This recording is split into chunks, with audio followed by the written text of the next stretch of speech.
Let's step right into a highly active pharmaceutical lab. We're talking about a space buzzing with complex chemical reactions, incredibly precise biological processes, and some seriously heavy-duty machinery. Making medicines isn't just about mixing ingredients, right? It's high-stakes science where precision is, quite literally, a matter of life and death. Every single day, scientists and operators are working in zones where the margin for error is basically zero. So, whether you're an MPharm student cramming for exams, a researcher, or a pro already in the trenches, I've got a crucial question for you. What actually stands between the successful delivery of a life-saving drug and a total, catastrophic failure? Well, it's not just good luck, and it's not even just brilliant chemistry. The real answer? It's a rock-solid system of hazard and risk management protocols. Think of it as the invisible shield of science protecting both the creator and the patient. Here's the roadmap for today's explainer. We'll start with the stakes of pharma safety, then define hazard versus risk, walk through the risk management process, look at ICH Q9 and quality tools, dive into industrial safety and the environment, and wrap up with some key takeaways. All right, Section 1, the stakes of pharma safety. You see, in this industry, poor risk management doesn't just mean losing a batch of product. It literally threatens human lives. Safety absolutely isn't optional here. It's a strict scientific and regulatory mandate to protect the workforce and the patient. Let's be real. Industrial pharmaceutical settings are inherently dangerous places.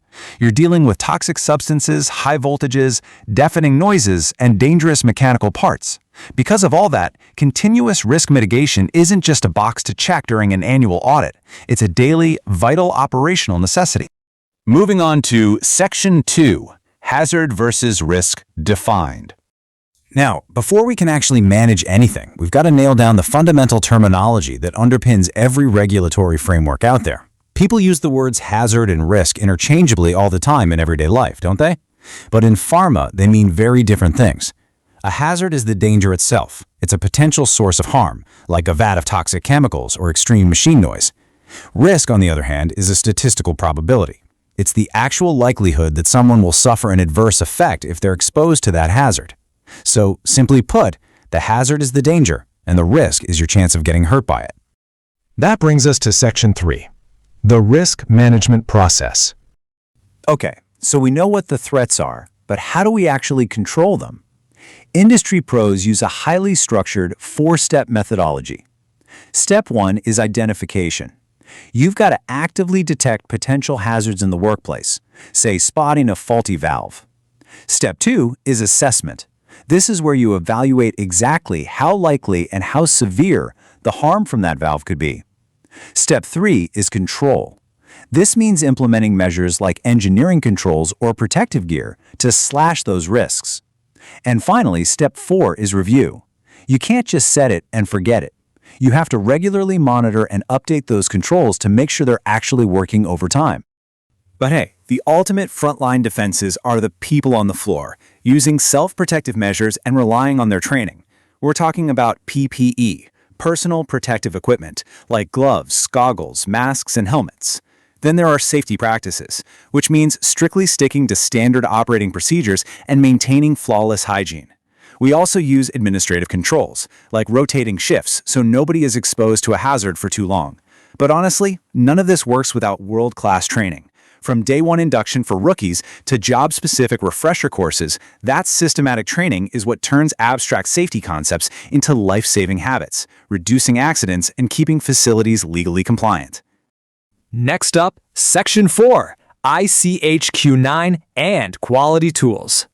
If you're going to work in pharma, you've got to know about the International Council for Harmonization, or ICH. They provide the globally accepted guidelines we all follow. A massive, foundational principle of ICH Q9 is that risk evaluation has to be based on solid scientific knowledge, and it must ultimately link back to product quality and patient safety.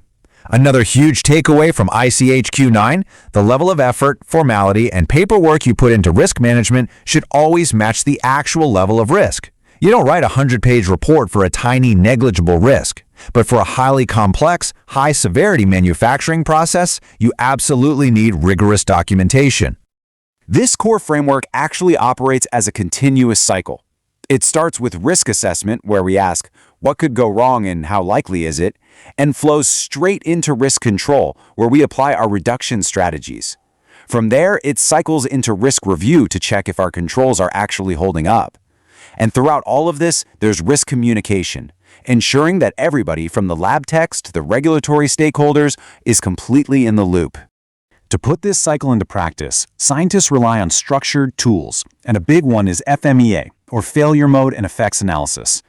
Think of FMEA as a way to map out exactly where a system might break down. It works by giving specific scores to 3 variables: severity, probability, and detectability. When you multiply those 3 numbers together, you get your risk priority number, or RPN. That RPN is like a spotlight. It tells the team exactly which risks are the absolute most critical and need fixing right now. Now, FMEA is great, but it's not the only tool in the shed. There's also HACCP, Hazard Analysis and Critical Control Points. This is a highly systematic approach focused on pinpointing critical steps where you can intervene to prevent or totally eliminate a drug safety hazard. We've also got FTA, or Fault Tree Analysis. This one is a top-down, visual approach. It's basically a math used to trace the root causes of a failure by working backward through the failure pathways. Ultimately, all these tools do the same vital job: catching and eliminating hazards way before a drug ever reaches a patient. Let's transition to Section 5, Industrial Safety and Environment. It's time to take these high-level global guidelines and ground them in the gritty reality of the factory floor. Across different regions, specific laws bind pharmaceutical manufacturing to incredibly strict standards. For example, the Factories Act of 1948 is a principal piece of legislation governing industrial safety, health, and welfare. It lays down the absolute baseline legal requirements that facilities have to meet just to keep their doors open. When you're managing a facility like that, you have to understand why workplace incidents happen. We usually look at this by contrasting preventable accidents with unpreventable ones. A preventable accident happens because someone, an employee or management, did something they shouldn't have or failed to do something they should have. An unpreventable accident, on the other hand, is exactly what it sounds like, a situation where absolutely no action could have stopped the damage. This distinction ties right into how we assess the working environment. We're constantly looking for unsafe acts, which are human behaviors that cause accidents, versus unsafe conditions, which are physical dangers built right into the environment itself. But safety doesn't stop at the factory walls. It's also about what leaves the factory. When we're treating pharmaceutical effluents, that's the wastewater for manufacturing, we rely on 2 vital physical-chemical measurements, BOD and COD. Biochemical oxygen demand, or BOD, measures only biodegradable organic matter by looking at microbial activity. It's a bit slow, taking about 5 days. Then there's chemical oxygen demand, or COD. This uses chemical oxidation to measure both biodegradable and non-biodegradable matter. It's incredibly fast, taking just 2 to 3 hours, and gives a much more accurate picture of total pollution. Keeping a hawk eye on these metrics is a massive part of any facility's environmental responsibility. So, what happens when, despite all our tools and careful analysis, an emergency actually strikes? That's where emergency preparedness steps in. We lean on fire services to control blazes and handle hazardous materials, EMS for immediate medical aid, the police for securing the perimeter, and specialized disaster response units for major search and rescue operations. But let's be honest, the most crucial immediate line of defense? It's the on-site response team. These are the internal safety personnel trained to jump into action minutes before external help even arrives. And that is exactly why rigorous planning and regular, intense mock drills are just non-negotiable. Which brings us to our final part, Section 6, Key Takeaways for Professionals. We've definitely covered a lot of ground in this explainer today, so let's lock in these foundational pillars. Think of this as your high-yield summary for exams or your daily career application. Number 1, always know the difference between a hazard, the source of danger, and risk, the likelihood of harm. Number 2, memorize that 4-step process: identify, assess, control, and review. Number 3, use ICHQ-9 to link your scientific risk assessments directly back to patient safety.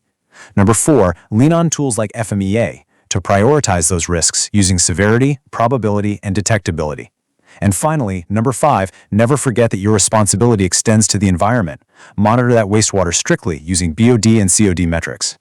Mastering all of this isn't just about acing a test, It's the very foundation of safe pharmaceutical manufacturing. All these rules, tools, and guidelines, they only work if dedicated professionals apply them with absolute rigor and integrity. So, as you move forward in your studies or out onto the factory floor, I leave you with this question. Will you be the shield of science that ensures the next medical breakthrough reaches the patient safely? Keep that in the back of your mind the next time you step into the lab. Thanks for joining us on this explainer today, and we'll catch you in the next one.